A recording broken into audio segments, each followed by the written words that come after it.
Nell TV 的这个播呢很有意思。首先知道李嘉诚是江家的人，是王岐山好，绝对反习。这个史蒂芬问的这个事情呢，首先一句话就是孙立军代表习近平感谢和史蒂芬沟通啊。然后呢，这个事情你看看是第一个告诉郭文贵，首先郭文贵啊，不是我们江家想弄你，是习要弄你。江家通过各种渠道给我捎信儿，包括找这个各国的元首说江家和你无冤无仇，还帮过你，确实帮过我。江志成多次说帮助联系孙立军，包括江志成想联系和解，都要说这不是我们的事儿，都是习要干的，全部是习的事儿。包括李嘉诚的身边人也有来所谓来和解的啊。这个我觉得报道出来以后，实际很有意思，说明李嘉诚跟习的矛盾还是站在绝对是江家。但是我想另外一个大家看到的事情，从昨天到现在，全球45家大型媒体的报道，这件事情给我们新中国联邦带来了什么样的东西？第一个我想说的事情，咱花多少钱也不能让这些媒体报道说证明七哥是被共产党追杀陷害的头号中共的敌人。全球这么大媒体来报道我们新中国联邦一下又火了。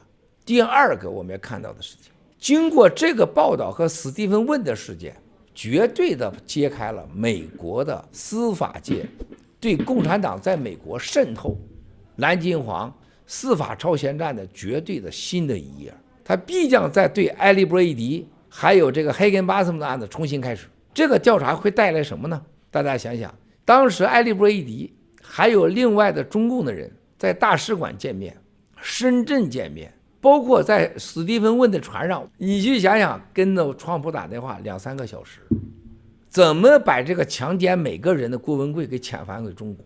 你想想，孙立军竟然在说啥？但是这不是我说的吧？这是报道出来的吧？司法部的案子吧？把6万个中国人从美国遣返回中国，这6万个人包含梁冠军呐、郑琦这个王八蛋是吧？你去想想，多少华人当时站在了所谓梁冠军旁边，骂郭文贵的，骂爆料革命的。孙立军要把你们全部给遣返回中国去，6万人啊！把在中国抓的美国间谍18个人马上送回来，这回都说出来了吧？而且说是习亲自参与，都说我是忠于习，还有这个国旗条，咱不反习。你说习还要干嘛把我弄回去呢？这些事实都出来了。Okay, good morning, good afternoon, and good evening. Welcome to the CCP Reality Check Special Report, Episode 12. Tonight, I am your host, David Starwatcher. I'm from the new federal state of China, Washington, D.C. farm. To join me tonight is again our co-host, Nancy. Nancy? Hello, everyone. Thanks, David. Hello, everyone. I'm your co-host, Nancy, from New Federal State of China with Washington, D.C. farm. Glad to join David tonight.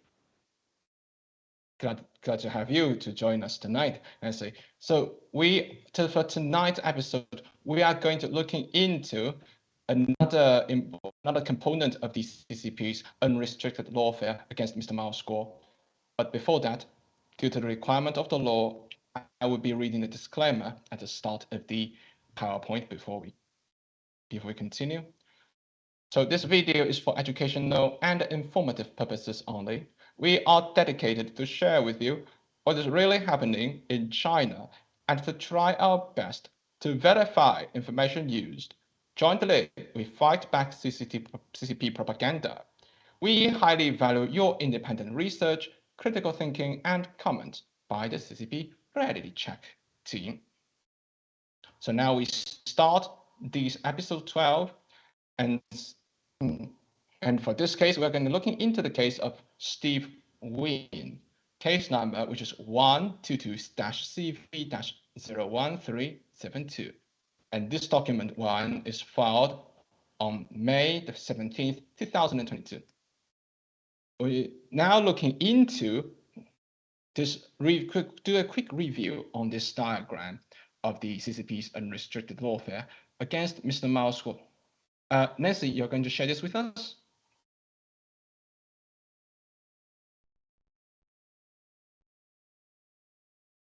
Nancy, Yeah, your mic is open. It's fine. Okay, Yeah, microphone was off. I apologize. Again, CCP Reality Check Special Series focus on revealing CCP's unrestricted lawfare against Mr. Mai's goal. CCP's growing influence to the U.S. judicial system represents one of the largest threats to the United States. We have no intention to attack any individual personally. We have looked into the case of George Hagenbessen, Lakeland Davis, Joe Lowe, and Alec Broidy, where all these people have pledged guilty. Yeah. Today, we're going to look into the case of Stephen Wynn. Stephen Allen Wynn is an American real estate developer and art collector. He is known for his involvement in the American luxury casino and hotel industry. Thank you, Nancy. So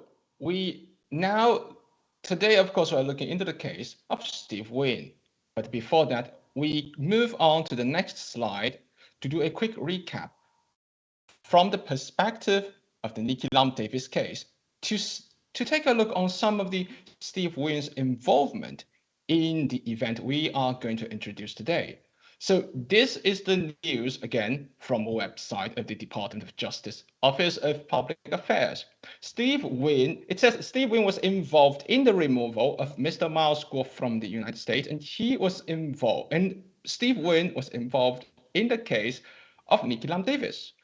Now, we will start with an introduction of his involvement from the perspective of Nikki Lam Davis' case. Now, Nikki Lam Davis pleaded guilty to facilitating a back-channel lobbying campaign to drop not only the 1MDB investigation, but also the campaign for removal of a foreign national back to China. The foreign national here is Mr. Miles Guo, and the news was published on the Department of Justice Office of Public Affairs website. The date is Monday, August 31st, 2020, which is 2 years ago. So now we move on to the next one. We just do a quick recap on what's happening during the Nikki Lam Davis case, because Steve Wynn's case is also a part mentioned in the Nikki Lam Davis case. So Nikki Lam Davis was pleaded guilty to the FARA violation on August 31st, 2020 in Hawaii. Now we move on to the next one. Nancy, you would like to, I remember you would like to share this particular part with us on the Nikki Lam Davis case, right? Right. So here's one of the snapshots from Lakeland Davis case where Steve Wynn is involved. Right. Just want to share some background. Yeah. So the defendant mentioned here is Lakeland Davis. Person H is Stephen Wynn. Person B is Alec Broidy. So the whole paragraph basically is telling about August 19th, year 2017, Alec Broidy met with Stephen Wynn on Stephen Wynn's yacht. During their time together, Alec Broidy asked Stephen Wynn about the matter involving Mr. Miles Guo, and Stephen Wynn suggested that they call the president. Alec Broidy and Stephen Wynn then called the president asking about Mr. Miles Guo's status with the United States. On or about September 13th, 2017, Stephen Wynn texted Lakeland Davis, please text me asylum article and the article. The same day, Lakeland Davis texted Stephen Wynn link to the article about Mr. Miles Guo. After providing some background on Stephen Wynn's involvement on Lakeland Davis' case, we are now moving to the ongoing case of Stephen Wynn about his involvement on wanting the U.S. to remove Mr. Miles Guo from U.S. to China. This case is filed by the Attorney General of the United States of America. And also, we're going to share some recent news about this case. Yeah. Thank you very much, Nancy, for sharing. We are now moving on to the next slide, which contains this article. The title of the article says, Wynn could face trial for failure to register as, we have to say as, it says Chinese lobbyist, but actually it's the CCP's lobbyist. So the news published on September 20th, 2022, it says that the former Wynn Resorts Limited CEO, Steve Wynn, could face a trial next year over his failure to register as a CCP's lobbyist, according to a Tuesday filing in the United States District Court for the District of Columbia. In short, that is Washington, D.C. The Justice Department first filed a lawsuit in May against Steve Wynn to force him to register as a foreign agent after taking repeated requests. So Wynn has argued that he was not lobbying when he told the administration that the CCP wanted the United States to remove Mr. Mao's Guo from the soil of the United States. In the Tuesday filing, the news said that both Wynn and the Department of Justice were not expected to reach a settlement in the case. So that is the entirety of the news that Wynn could face the trial. Now we move on to the next slide, which we look into this particular case that is filed by the Department of Justice. But before I continue, I would like to explain for some of our viewers who were probably from outside of the United States. The Attorney General is the head of the United States Department of Justice. So now we are fixing our eyes on this particular document filed by the United States Department of Justice. We look into these two parts. The first two red circled parts. The first one says Attorney General of the United States of America. That means that this is a prosecution from the Department of Justice. And then the second one, which already is shown here, is Stephen Allen Wynn. Wynn is the defendant in this case. So now, since it's because it is a prosecution brought by the Department of Justice, that could be a criminal case. So in the introduction here, it states very clearly the reason why Wynn was being prosecuted. It's read as follows. The statutory injunction actions is brought under the Foreign Agents Registration Act of 1938, as amended Title 22 of the United States Code, Section 611 to 621, parenthesis, FARA or the Act, parenthesis, to compel the defendant Stephen Allen Wynn pursuant to Title 22 United States Code, Section 618, subsection F, to submit a true and complete registration statement and supplements thereto to the Attorney General as required by Title 22 of the United States Code, Section 612, subsection A and to subsection B. Defendant is obligated to file these materials by virtue of his acting as an agent of two foreign principals, Sun Lijun, the former Vice Minister of Public Security in the People's Republic of China, which is the CCP, and the PRC itself, which also refer to the CCP regime. So just a very quick supplemental information about this Mr. Sun Lijun here. Mr. Sun Lijun was recently being arrested by the CCP. Now we move on to the next one to see what are the facts that are involved in the case. The factual allegations part says that in approximately May 2017, that during a meeting coordinated by Foreign National Low-Tech Shaw, Sun asked business person and former finance chair of the Republican National Committee, Elliot Brody, hip-hop artist Pascal Michel, and business person Nikki Lam Davis to lobby the then President Trump and the Trump administration to convey the PRC's request to cancel the visa or otherwise just remove from the United States a PRC business person, of whom we already helped you to figure out, and that business person of whom was Mr. Miles Guo, who left China in 2014, was later charged with corruption by this PRC and sought political asylum in the United States here and after the PRC national. Now, we have actually circled out another little red circle, Lau Tek-chor. You might be wondering, who is Lau Tek-chor here? Lau Tek-chor was the person we have mentioned in the previous episode of the CCP Reality Check special series.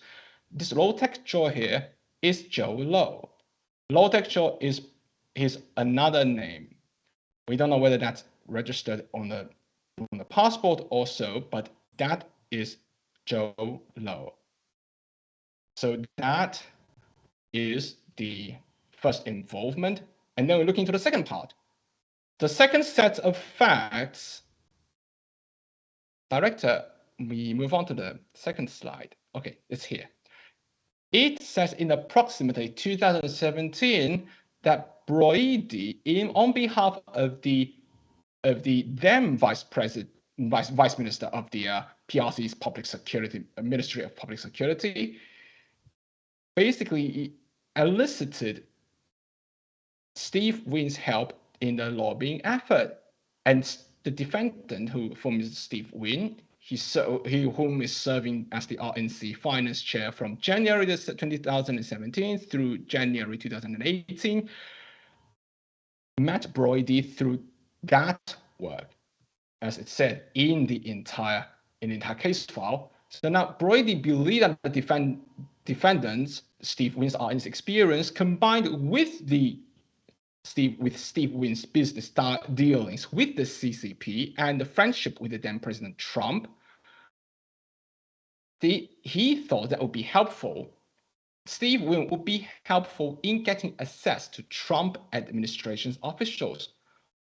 And Brody also told Mr. Wynn that the PRC, of course, we now see what Brody said. Brody told Steve Wynn that the PRC national, of whom is Miles Guo, Brody described this Mr. Miles Guo back then was quote, a criminal wanted by the PRC who was hiding in the United States, that the PRC wanted him arrested, and that his visa was due to expire soon, unquote.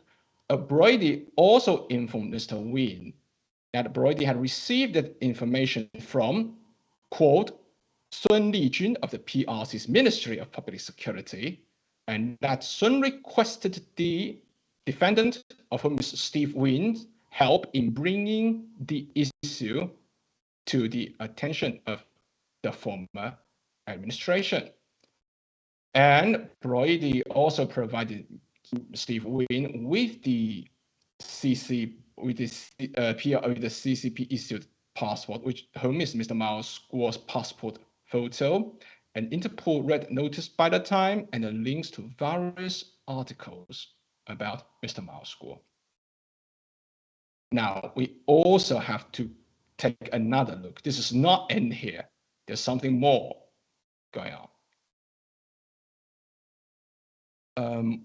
Okay, that's good. So now we also look into, there's something even more than that. So now if Steve Wynn's wife received and sent text message on behalf of Mr. Steve Wynn, including the text message and others discussed throughout the entire complaint that is filed by the DOJ's complaint to the U.S. District Court of Washington, D.C. So Mr. Steve Wynn's wife informed Steve Wynn of the contents of messages received and also sent messages to Mr. Brody, of whom has already pleaded guilty, and other individuals at the direction of Mr. Steve Wynn. So now Mr. Steve Wynn sent to Mr.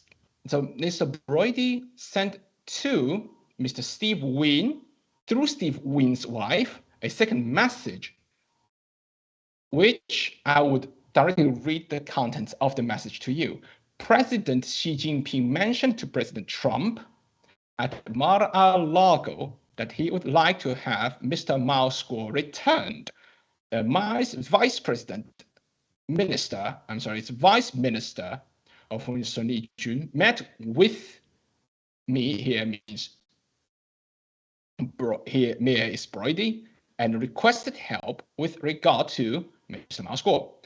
The vice minister, Sun Lijun, told Brody that this is a matter of utmost importance to President Xi Jinping. So then Xi Jinping promised to return certain US citizens held hostage by China and would accept a very large number of Chinese illegal immigrants for deportation back to China. Finally, he offered new assistance with regards to North Korea, and the he that is on the later part refers to President Xi Jinping of the CCP. So now these are the facts that are already showing some of the collusions happened, but we would like to show you another important details that is listed in this entire complaint. This complaint in here, it says, according to the public reporting, shortly after the conduct described above occurred, that means before Steve Wynn's involvement in the extradition of Mr. Mao's score from the United States, the Macau government restricted the number of gambling tables and machines that Steve Wynn's casino could operate.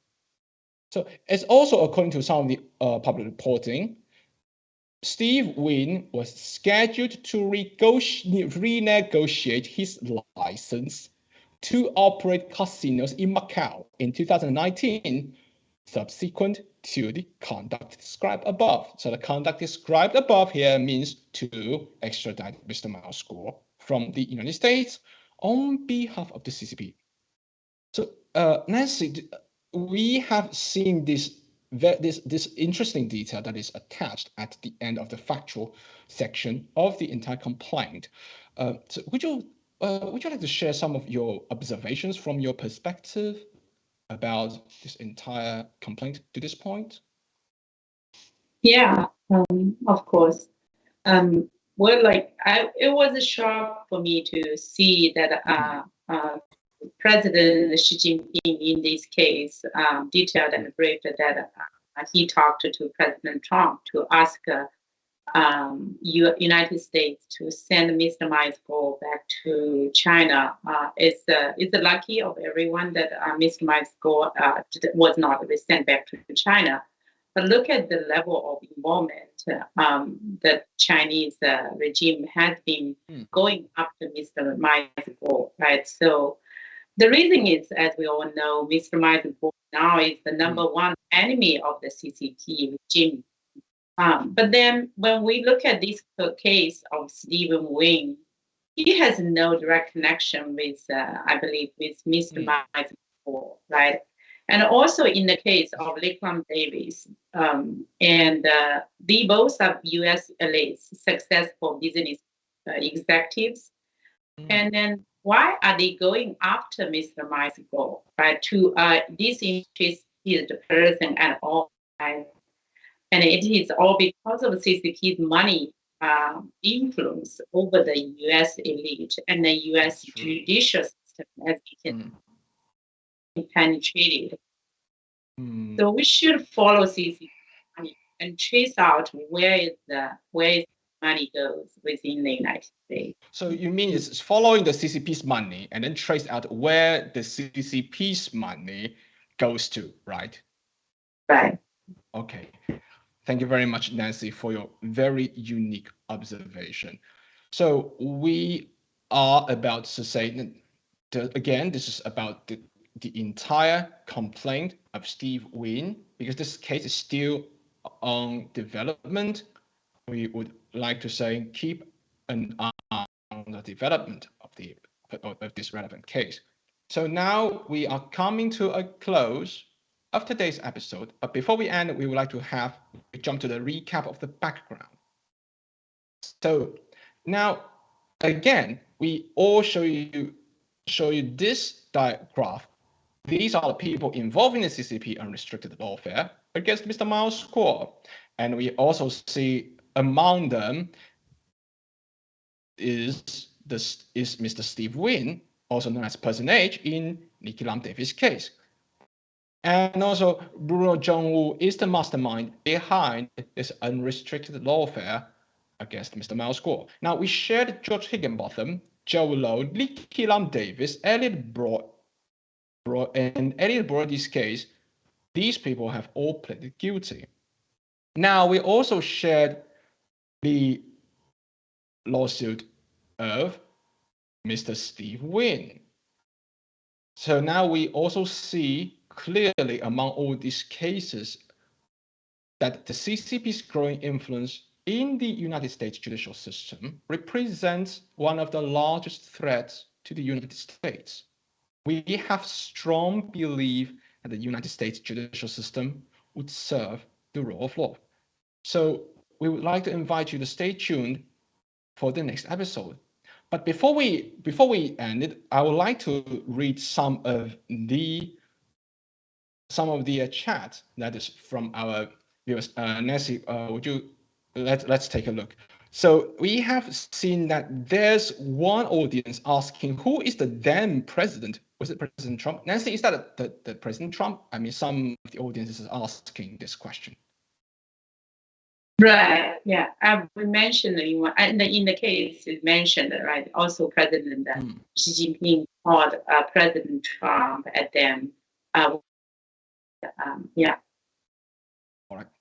Thank you very much, Nancy. So yes, it happened back in 2017, and in 2017 it was the Trump administration. But again, as we already mentioned, we don't have any intention to attack anyone, but we just convey the facts that already happened and already recorded as it is, as all we can see it is available in public at this point. So again, thank you all for joining us tonight, and thank you, Nancy, for joining tonight. And we all wish you all have a good evening. So this is the end of the program. Yeah, thanks, David. Thank you very much for everyone for joining. See you all next time. Have a good night. Good night. Yeah. Thank you.